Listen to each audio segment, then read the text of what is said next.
नमस्कार, मैं छत्तीसगढ़ अखबार के यूट्यूब चैनल इंडिया आजकल के स्टूडियो से सुनील कुमार आज देश की सबसे चर्चित चीज़ को लेकर आपके सामने हूँ। गलतफहमी में मत पड़िएगा, ये लोकसभा चुनाव की तारीखें नहीं हैं। इनका अंदाज तो सबको पहले से है कि तारीखें तो आएगी ही आएगी, इन्हीं महीनों में चुनाव होगा। इसमें कोई बहुत बड़ी बात नहीं है, खासकर वो इतनी बड़ी बात नहीं है कि उस पर यहाँ पर टिप्पणी की जाए। लेकिन इस चुनाव के पहले की जो सबसे बड़ी खबर है वो चुनाव के दिन तक कितनी जिंदा रहती है, कितना आगे बढ़ती है, ये देखने की बात है। ये है चुनावी बॉन्ड की। इस देश में राजनीतिक दलों को चंदा देने के लिए मोदी सरकार ने एक नया कानून लाया। उस कानून के तहत ये छूट दी गई कि कोई भी व्यक्ति, कोई भी कंपनी, कोई भी फर्म जो चाहे राजनीतिक दलों को चंदा देना, वो स्टेट बैंक के 29 ब्रांच तय किए गए हैं, उनमें से कहीं भी चले जाएं, वहाँ पर अपनी पहचान बताकर अपने खाते से पैसा देकर वो बॉन्ड खरीद ले। शायद कुछ हज़ार रुपए या लाख रुपए से लेकर करोड़ रुपए तक के बॉन्ड उनको खरीद ले। उसको जाके जिस चाहे उस राजनीतिक पार्टी को दे दे, मेरी तरफ से ये चंदा आपको। उसके बाद वो राजनीतिक पार्टी अपने खाते में उस बॉन्ड को जमा कर दे। ये जो कानून बनाया गया था मोदी सरकार द्वारा पार्लियामेंट से पास किया हुआ, ये ऐसा बनाया गया था कि जो खरीद रहे हैं बॉन्ड, उनकी शिनाख्त उजागर नहीं होगी। स्टेट बैंक से ये किसी को पता नहीं लगेगा कि किसने कितने बॉन्ड खरीदे हैं, कितना रकम राजनीतिक चंदे के लिए किसने खर्च की है, पहली बात। दूसरी बात, ये भी पता नहीं लगेगा कि किस पार्टी को किसकी तरफ से बॉन्ड मिले हैं, ये पता नहीं लगेगा।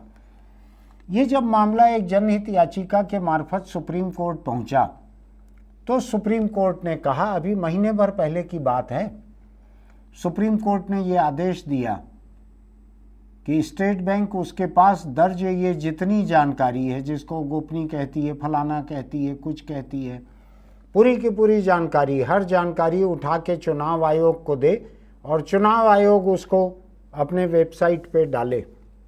ये सुप्रीम कोर्ट का शायद 5 जजों की बेंच का, संविधान पीठ का सर्वसम्मत फैसला था। बड़ा महत्वपूर्ण फैसला था। मेरे हिसाब से ये हाल के वर्षों का एक सबसे महत्वपूर्ण फैसला है। इस फैसले के आधार पर जिस तारीख को सुप्रीम कोर्ट के कहे हुए स्टेट बैंक को जानकारी दे देना था चुनाव आयोग को, उस तारीख के पहले सुप्रीम कोर्ट पहुंच गई स्टेट बैंक, और स्टेट बैंक ने वहां कहा कि साहब ये जानकारी इतनी फैली हुई है, अलग अलग जगहों पे रखी हुई है, इसको मिलाकर चुनाव आयोग को देना, इसमें 3 महीना लगेगा, हमको 3 महीने की छूट दी जाए, हम 30 जून तक ये जानकारी दे देंगे। 30 जून का मतलब लोकसभा चुनाव पूरी तरह से निपट चुका रहे, ऐसा कहा नहीं स्टेट बैंक ने, लेकिन मतलब उसका कुल मिलाकर वही हो रहा था। लोगों को लगने लगा कि सरकार शायद नहीं चाहती है कि किसी पार्टी को कितना पैसा किसने दिया है ये जानकारी सामने आए। अभी तो एक कानून बनाकर उसको गोपनीय रखा गया था, कोई उसको उजागर नहीं कर सकते थे। लेकिन जब सुप्रीम कोर्ट ने कह दिया तो स्टेट बैंक वहां पहुंच गया कि हमको 3 महीना लंच के लिए दे दिया जाए। बदनाम है स्टेट बैंक लंच के लिए। जब भी आप स्टेट बैंक जाते हैं किसी काम से तो यही सुनाई पड़ता है, अभी लंच चल रहा है। कई जगह तो स्टेट बैंक के बारे में लतीफ़े ऐसे चलते हैं कि आप सुबह के नाश्ते के समय जाओ तो लंच चालू हो चुका रहता है स्टेट बैंक में, और रात के डिनर के समय आप पहुंचो तो कहते हैं लंच अभी चल रहा है। स्टेट बैंक के चेयरमैन ने साबित किया सुप्रीम कोर्ट में कि साहब हमको लंच दिया जाए 30 जून तक, 30 जून को हम दे देंगे जानकारी। सुप्रीम कोर्ट ने इसको अपनी अवमानना माना, अभी उस पर कोई सजा नहीं सुनाई है। कहा कि हम अवमानना पे अभी कोई टिप्पणी नहीं कर रहे हैं, लेकिन आप ज़्यादा मत हमको मजबूर करो इसके लिए, ये जानकारी दे दो चुपचाप, पूरी की पूरी जानकारी दे दो, बॉन्ड से संबंधित हर जानकारी दे दो। इसके बाद फिर सुप्रीम कोर्ट में हलफनामे पे वकील की मौजूदगी में हाँ कहने के बाद स्टेट बैंक ने फिर मक्कारी की। चुनाव आयोग में जानकारी तो दी, लेकिन ये जानकारी नहीं दी कि कौन से बॉन्ड नंबर का बॉन्ड किसने खरीदा था और किस पार्टी को कौन से बॉन्ड नंबर का बॉन्ड मिला। इससे ये पता लगता है कि मैंने अगर किसी पार्टी को चंदा दिया है तो मैंने किस नंबर का बॉन्ड खरीदा ये दिखना चाहिए, उसको किस नंबर का बॉन्ड मिला ये दिखना चाहिए। जो मकसद था, जो इस जनहित याचिका का मकसद था, जो सुप्रीम कोर्ट का साफ साफ आदेश था, उसको सोच समझकर स्टेट बैंक ने उसके खिलाफ काम किया। अभी सोमवार को, आज मैं शनिवार को कैमरे के सामने खड़ा हूं, सोमवार को सुप्रीम कोर्ट ने फिर बुलाया है स्टेट बैंक को, पेश हो 18 तारीख को। मेरी दिली हसरत है कि स्टेट बैंक के चेयरमैन को एक दिन की कम से कम सज़ा वहाँ अदालत में बैठने की देना चाहिए। यहाँ बैठ के लंच करो, सुबह से रात तक लंच करो, ताकि स्टेट बैंक का जो विख्यात लंच है वो 8 घंटे वहाँ कोर्ट में बैठ के करो। ऐसा होना चाहिए, ऐसी मेरी इच्छा है। मेरा ये मानना है कि सुप्रीम कोर्ट के साफ साफ आदेश के बाद देश के एक सबसे महंगे वकील को भाड़े पर लेकर स्टेट बैंक ने जिस तरह की हरकत की है, ये हरकत आमतौर पर जो पेशेवर मुजरिम रहते हैं वो करते हैं। जब अदालत के कटघरे में पेशेवर मुजरिम खड़े रहते हैं तो तरह तरह की टाल मटोल करते हैं। मैं नहीं देखा साहब, मुझको छींक आ गई थी, छींक आने से आंख बंद हो गई थी मेरी, इसलिए मैं उस पल देख नहीं पाया कि उसके हाथ में पिस्तौल थी कि नहीं। मेरी पलक झपक गई थी, इसलिए मेरे आंख में कचरा गिर गया था। स्टेट बैंक इसी तरह की कुछ बात कर रहा है सुप्रीम कोर्ट में बॉन्ड की जानकारी देने के बजाय। लेकिन मैं थोड़ा सा जो बॉन्ड को लेके जो जानकारी अभी तक सामने आई है, देश के कई बड़े अखबारों ने ये जानकारी ढूंढ ढूंढ कर निकाली है बॉन्ड से और छापी है, क्योंकि कई 100 पेज में उन कंपनियों के नाम हैं, उन कंपनियों के नाम हैं जिन्होंने ये चुनावी बॉन्ड खरीदे हैं, सैकड़ों करोड़ के खरीदे हैं। और दिलचस्प बात ये बतलाऊं आपको, 1300 से ज़्यादा करोड़ के चुनावी बॉन्ड जिस अकेली कंपनी ने खरीदे हैं, वो कंपनी लॉटरी चलाती है। उसके खिलाफ लॉटरी में फर्जीवाड़े की, गलत काम करने की, गलत तरीके से पैसा दबा देने के ढेर सारे केस दर्ज हैं। पश्चिम बंगाल से लेकर ईडी तक बहुत सारे केस दर्ज हैं। ऐसी कंपनी ने 1300 करोड़ से ज़्यादा के चुनावी बॉन्ड खरीदे हैं। एक लॉटरी कंपनी ने, कुछ सेंटियागो या ऐसा कुछ नाम है उसके मालिक का, लेकिन नाम का क्या महत्व है, कंपनी के नाम से दर्ज है।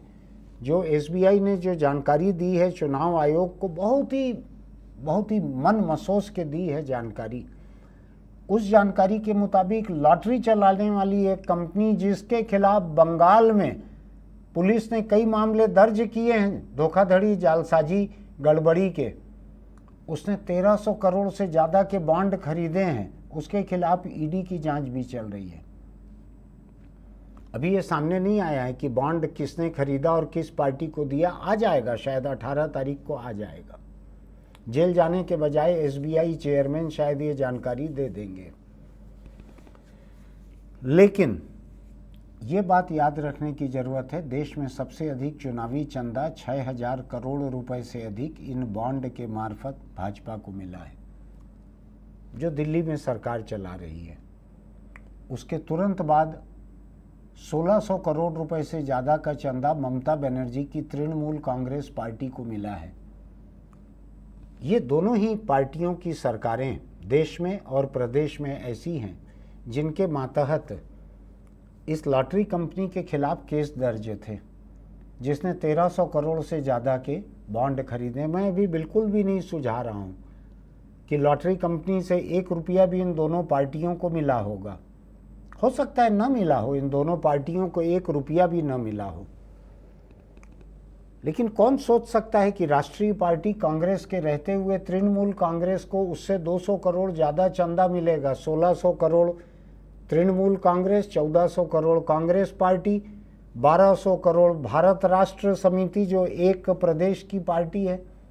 ऐसा हाल है। कांग्रेस पार्टी इन दो क्षेत्रीय पार्टियों के बीच सैंडविच है। 1600 ममता बनर्जी, 1400 राहुल गांधी, 1200 केसीआर, के चंद्रशेखर राव, ऐसा कुछ हाल है। अब मैं ये समझना चाह रहा हूँ कि जिन कंपनियों के चुनावी बॉन्ड खरीदने की बात आ रही है, उनके नाम आ गए हैं सामने।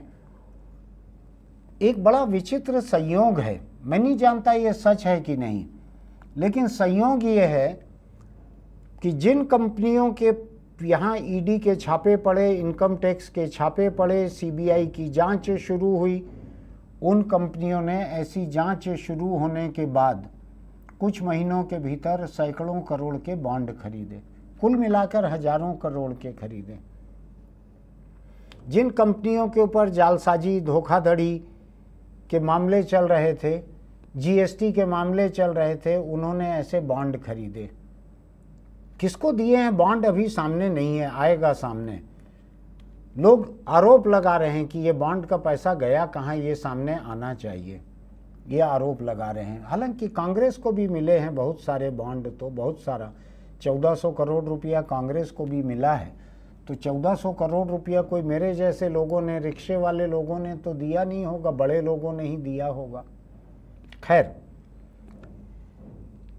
अब बात यह है कि जिन कंपनियों के यहाँ छापे पड़ रहे थे, छापों के तुरंत बाद उन्होंने अगर महीने 2 महीने के भीतर सैकड़ों करोड़ के बॉन्ड खरीदे हैं, तो ये रिश्ता क्या कहलाता है? छापा पड़ा और बॉन्ड खरीदे, क्या इसके बीच कोई रिश्ता है? हालांकि केंद्रीय गृह मंत्री अमित शाह ने कहा है कि चुनावी बॉन्ड में मिले पैसों को काला धन कहना गलत होगा, क्योंकि ये पैसा उन पार्टियों के बैंक अकाउंट में दिख रहा है। दिख रहा है कि इतना पैसा चंदा मिला है, अभी ये नहीं दिख रहा है कि किससे मिला है।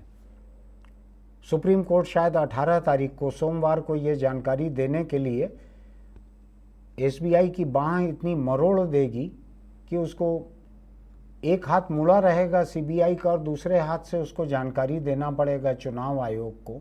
और जो तेवर दिख रहे हैं सुप्रीम कोर्ट के, चुनाव आयोग आनन फानन उसको अपलोड कर देगा वेबसाइट पे, और आनन फानन सोमवार की पूरी रात को लोग बैठकर ये देखेंगे कि किस नंबर का बॉन्ड किस पार्टी को मिला है। अगर जानकारी आ जाती है तो, जिसकी मुझको उम्मीद है, स्टेट बैंक हो सकता है कोई नया बहाना ढूंढ ले।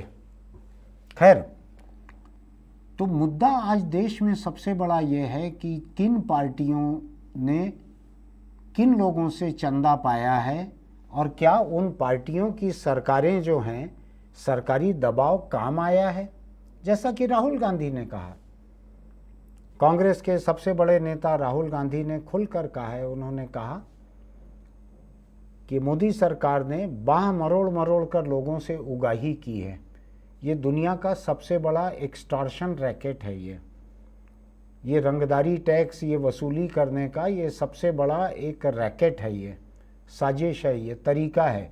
पूरी की पूरी सरकारी मशीनरी को झोंक के इस तरह से ये पैसा वसूला गया है, ऐसा राहुल गांधी का कहना है, मुझको नहीं मालूम। हो सकता है कुछ प्रदेशों में तो राहुल गांधी की पार्टी की भी सरकारें थी, राजस्थान में थी, छत्तीसगढ़ में थी, कर्नाटक में है, हिमाचल में है। हो सकता है उनकी पार्टी के लोगों ने भी ये किया हो। ये जो बड़ी कंपनियां हैं कांग्रेस के राज वाले राज्यों में, हो सकता है कि इनका कारोबार हो, इनकी बांह मरोड़ कर कहा गया हो कि आप जाके कांग्रेस मुख्यालय में ये चंदा दो, इतना बॉन्ड खरीदो, ऐसा हो सकता है। हालांकि कांग्रेस के चिदम्बरम ने ये कहा है कि इससे सबसे बड़ा फायदा भारतीय जनता पार्टी को हुआ है, ये बॉन्ड के पूरे मामले से। ये पूरा गलत था सिलसिला। भाजपा ने इतना पैसा इकट्ठा कर लिया है कि आने वाले लोकसभा चुनाव में दूसरी कोई पार्टियां उसके सामने खर्च में टिक नहीं सकती, ऐसा चिदम्बरम ने कहा है। हालांकि चिदम्बरम और उनके बेटे ये भी कई तरह के घालमेल के मामले, मुकदमे झेल रहे हैं बरसों से। क्या सच है मुझको नहीं मालूम, अभी अदालत में चल रहा है। लेकिन मेरे सामने जो जानकारी है वो ये है, देश की दर्जनों ऐसी कंपनियां, दर्जनों, जिनके खिलाफ गड़बड़ी के आरोप चल रहे थे, जांच चल रही थी, ये कहा जा रहा था कि इन्होंने गड़बड़ियां की है, ये बॉन्ड खरीद रही हैं सैकड़ों करोड़ के। जो कंपनियां केंद्र सरकार के साथ कई हजार करोड़ के निर्माण कार्य कर रही हैं, ठेकेदार हैं, वो खरीद रही हैं सैकड़ों करोड़ के बॉन्ड। जो कंपनियां राज्यों में, हर राज्य में कोई ना कोई पार्टी रहती है सत्तारूढ़, तो राज्यों में जो पार्टियां सैकड़ों करोड़ हजारों करोड़ के काम कर रही हैं, वो खरीद रही हैं सैकड़ों करोड़ के बॉन्ड। आखिर किसी ने किसी को तो दिया है पैसा।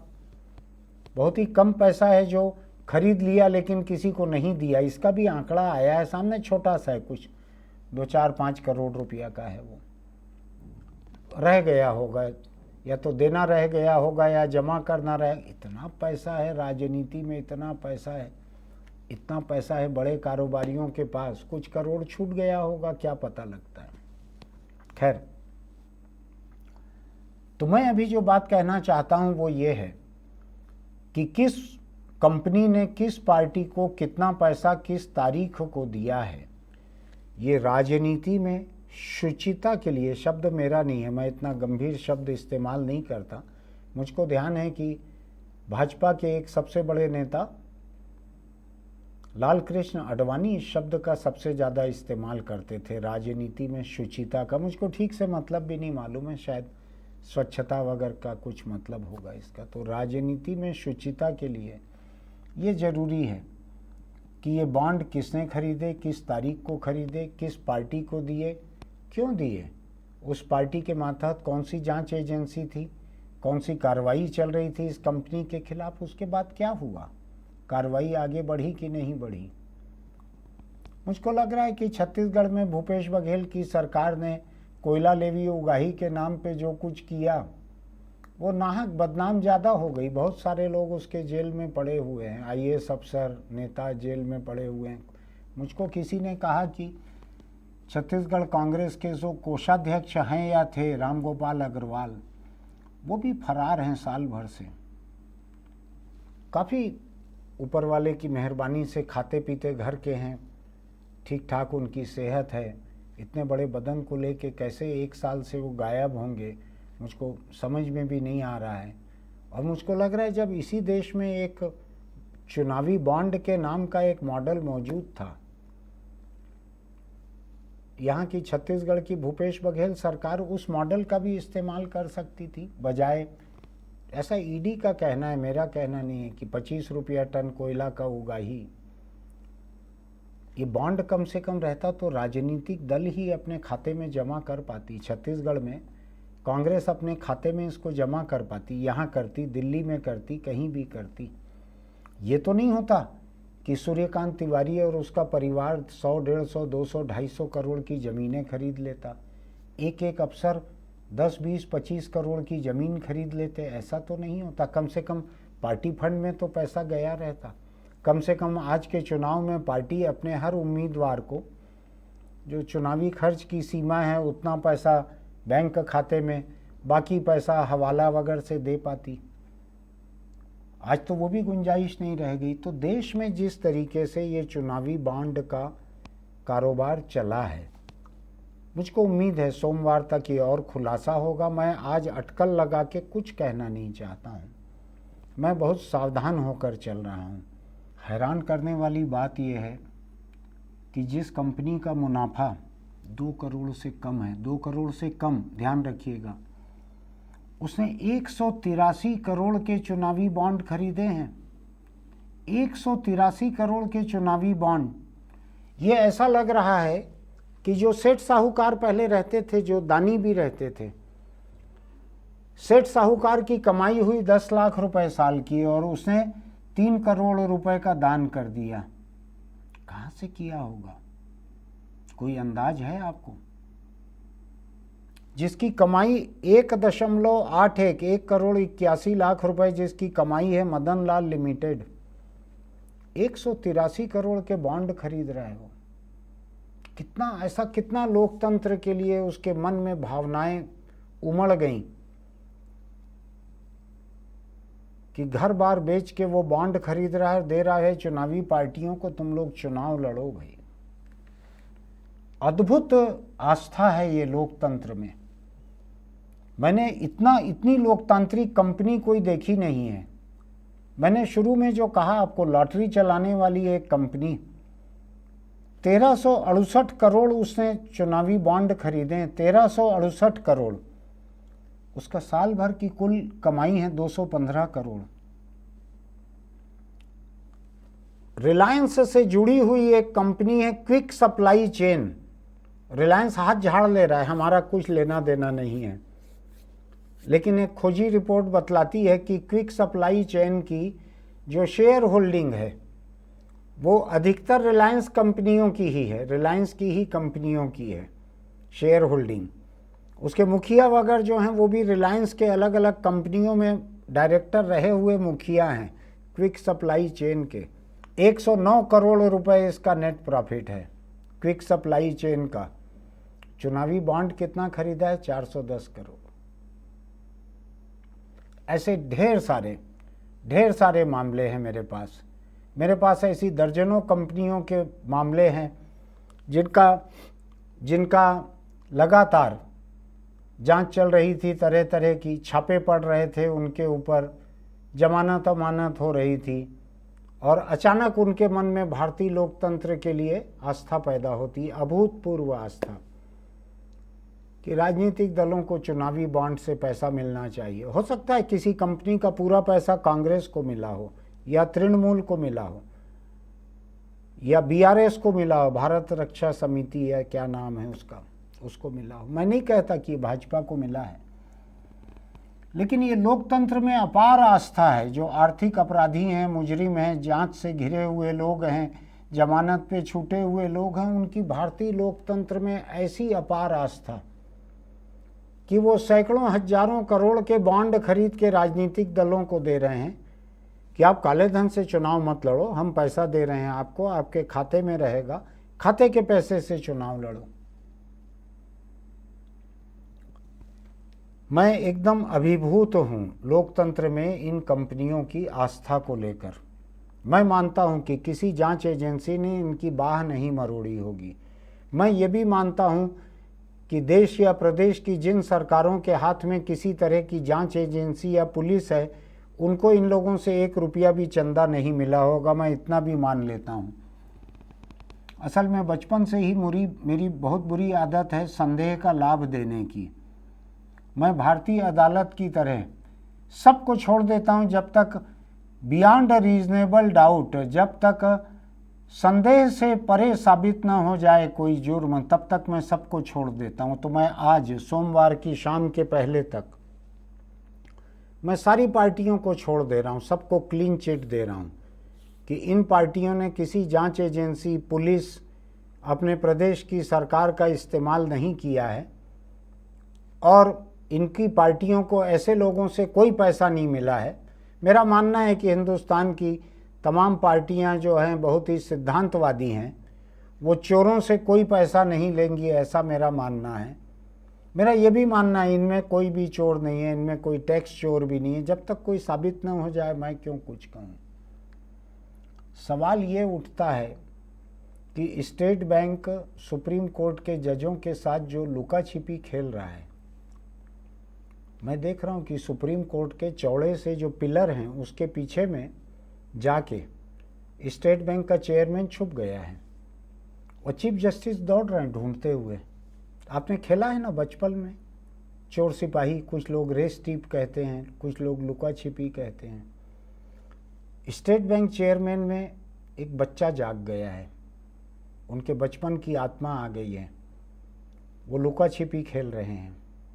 सुप्रीम कोर्ट के जज भी जाके उसको पकड़ना चाहते हैं, पकड़ लिया है इसे, पकड़ना चाहते हैं। शायद सोमवार की शाम तक ऐसा चलेगा, देखते हैं क्या होता है। फिलहाल जितने तरह की खबरें आ रही है यही लोकतंत्र है। जो सुप्रीम कोर्ट ने जानकारी सामने रखवाई है यही लोकतंत्र है। जो चुनाव आयोग की वेबसाइट पे मौजूद है, जिससे राजनीतिक दल, कहीं किसी एनजीओ के लोग, कहीं मीडिया के अलग अलग अखबारों के लोग इसका जो विश्लेषण कर रहे हैं, घाटे में चलने वाली कंपनी या मामूली लाख, एक करोड़ 2 करोड़ को एक मुनाफे वाली कंपनी कैसे सैकड़ों करोड़ रुपए के बॉन्ड खरीद रही है, ये पता लगना लोकतंत्र है। कानून तो केंद्र सरकार ने पुख्ता बनाया था कि ये जानकारी कभी बाहर नहीं आएगी। कानून पुख्ता था, उसमें कमी नहीं थी। अरुण जेटली के समय का था शायद ये कानून। जब ये कानून पेश किया गया था संसद में मोदी सरकार की तरफ से, वित्त मंत्री अरुण जेटली ने, विपक्ष ने इसका बहुत विरोध किया था, बहुत विरोध किया था, मुझको ध्यान है। सालों लग गए सुप्रीम कोर्ट के किसी लॉजिकल कंक्लूजन पे पहुंचते हुए। अब पहुंचा है सुप्रीम कोर्ट, अब ये जानकारी सामने आ रही है। सोमवार को स्टेट बैंक से बचे हुए नंबर अगर और मिल जाएंगे, अगर सुप्रीम कोर्ट में एसबीआई के चेयरमैन जो हैं वो किसी और पिलर के पीछे नहीं छुप जाएं जाके, कहीं पेड़ के पीछे न छुप जाएं जाके, या जो कैमरामैन खड़े होंगे सुप्रीम कोर्ट के अहाते में लॉन पर, उनके पीछे न जाए छुप के एसबीआई के चेयरमैन, तो हो सकता है सोमवार को हमको और जानकारी मिल जाएगी। तब तक इंतज़ार कीजिए। कुछ लोगों को लग रहा था कि ये जानकारी पूरी आए बिना मुझको नहीं बोलना चाहिए। कुछ लोगों को लग रहा था कि मैं इस पे बोल क्यों नहीं रहा हूँ। तो ऐसी दुविधा के बीच कि मैं बोलूँ कि ना बोलूँ, तो मैं बोल रहा हूँ। मेरे हिसाब से कोई गुनहगार नहीं है, मेरे हिसाब से सब पाक साफ हैं। किसी ने चोरों से पैसा नहीं लिया है, किसी ने टैक्स चोर मुजरिम से कोई पैसा नहीं लिया है, ऐसा मैं मान के चलता हूँ। देखते हैं आगे क्या होता है। सोमवार के बाद हम फिर आपके सामने इस मुद्दे को लेके रहेंगे। आपको हमारी ये बात अच्छी लगती है तो हमारे इस वीडियो को पसंद कीजिएगा, हमारे चैनल को सब्सक्राइब कीजिए, नोटिफिकेशन की बटन दबाइए, कमेंट बॉक्स में लिखिए कि आपको क्या अच्छा लगा, क्या बुरा लगा, इस मुद्दे पे आपका क्या कहना है। ये लोकतंत्र आपका है। ये जितने दानदाता हैं, सैकड़ों लोग जिनका सैकड़ों पन्नों में लिस्ट है, ये दानदाता इसी लोकतंत्र की मदद कर रहे हैं, सारे के सारे लोग। मैं हैरान हूँ, पूरी दुनिया में मुजरिमों की कोई भी भीड़ उस देश के लोकतंत्र का इतना मदद करने के लिए कभी सामने नहीं आई थी। हर कोई मदद करने पे उतारू है कि नहीं, मेरी खुद की कमाई चाहे 2 करोड़ है, मैं 183 करोड़ तो मदद करूंगा ही करूंगा। क्या नाम है उसका, अभी मैंने आपको नाम बताया, क्या नाम है, मदन लाल। मदन लाल जी के लिए मेरे मन में बहुत सम्मान है। नेट प्रॉफिट हुआ है 1 करोड़ 81 लाख रुपए। उन्होंने 183 करोड़ रुपए का चुनावी बॉन्ड खरीद के पार्टियों को दिया है। मेरा मानना है उन्होंने सबको दिया होगा, कम्युनिस्ट पार्टी को भी दिया होगा, बसपा को भी दिया होगा, सपा को भी दिया होगा, सबको दिया होगा, केजरीवाल को भी दिया होगा। यानी इनका मैं आंकड़ा देख रहा हूं, मेरे सामने है, 100 गुना से अधिक इन्होंने लोकतंत्र को देने की कोशिश की है। 100 गुना से अधिक लोकतंत्र को बचाने के लिए मदन लाल जी का ये समर्पण जो है, ये इतिहास में स्वर्णाक्षरों में लिखा जाएगा। पता नहीं कौन सी एजेंसी उनके पीछे लगी होगी, मामले फर्जी होंगे। किसी व्यक्ति का अगर इतना समर्पण है लोकतंत्र को बचाने के लिए कि अपने नेट प्रॉफिट से 100 गुना ज़्यादा वो दान दे रहा है पार्टियों को, आपको उसकी भावना की तारीफ करना चाहिए, उसका सम्मान करना चाहिए। खैर, आगे बहुत सारे नाम आएंगे, उनको लेकर फिर आपके बीच रहूँगा। तब तक आप मज़ा लेते रहिए, खबरों का पढ़ते रहिए। उम्मीद करिए कि सोमवार को सुप्रीम कोर्ट जो है उसके चीफ जस्टिस जाके किसी खंबे या कैमरा टीम के पीछे से एसबीआई चेयरमैन को दबोचेंगे, ऐसा उम्मीद कीजिए आप। हम फिर मिलेंगे। फिलहाल चलते चलते एक छोटी सी नसीहत, अगर आप दोपहिया चला रहे हैं या पीछे बैठे हैं तो हेलमेट लगा कर रखिए, उसका बेल्ट भी बांध कर रखिए, तभी किसी हादसे में वो आपके काम आएगा। अभी मेरे फोटोग्राफर ने मुझको एक फ़ोटो दिखाई है, होगा तो हम इसी शॉट के समय आपको दिखाएंगे। लोग टांग के रख लेते हैं हेलमेट को, जैसे हेलमेट टांग के रखने से सिर बच जाएगा, ऐसा नहीं होता है। आप ताला अपने घर के पेड़ पे अगर लगा देंगे तो घर में चोरी थम जाएगी, ऐसा नहीं है। ताले को घर के दरवाजे पे ही लगाना पड़ेगा, पेड़ पे लगा देने से नहीं चलेगा। आप कुत्ते के गले में ताला लगा देंगे तो उससे घर नहीं बचेगा। ठीक वैसा ही हेलमेट का है। आप ये फोटो देखिएगा, अगर हमको मिल जाएगी दिखाते हैं आपको। अभी ऐसा मत कीजिए, रोज रोज कई लोग मारे जा रहे हैं मेरे आसपास बिना हेलमेट लगाए दोपहिया के एक्सीडेंट में। मत कीजिए ऐसा। आपके घर वाले आपको पसंद करते होंगे, चाहे आप नालायक होंगे, मुजरिम होंगे, या आप चुनावी बॉन्ड खरीदने वाले दानदाता होंगे, या आप किसी एजेंसी के जांच में फंसे हुए होंगे, या आप मान लीजिए जेल में भी होंगे, छत्तीसगढ़ में जैसे बहुत से नेता अफसर जेल में हैं, तो भी आपके घर वाले आपको पसंद करते होंगे। आपके पास अगर बड़ी गाड़ी है जिसमें चलते हैं तो सीट बेल्ट लगा लीजिएगा। आपको हेलमेट की नसीहत देना आपका अपमान होगा, मुझको मालूम है। बड़ी गाड़ी है, सीट बेल्ट लगा लीजिएगा। फिर मिलते हैं।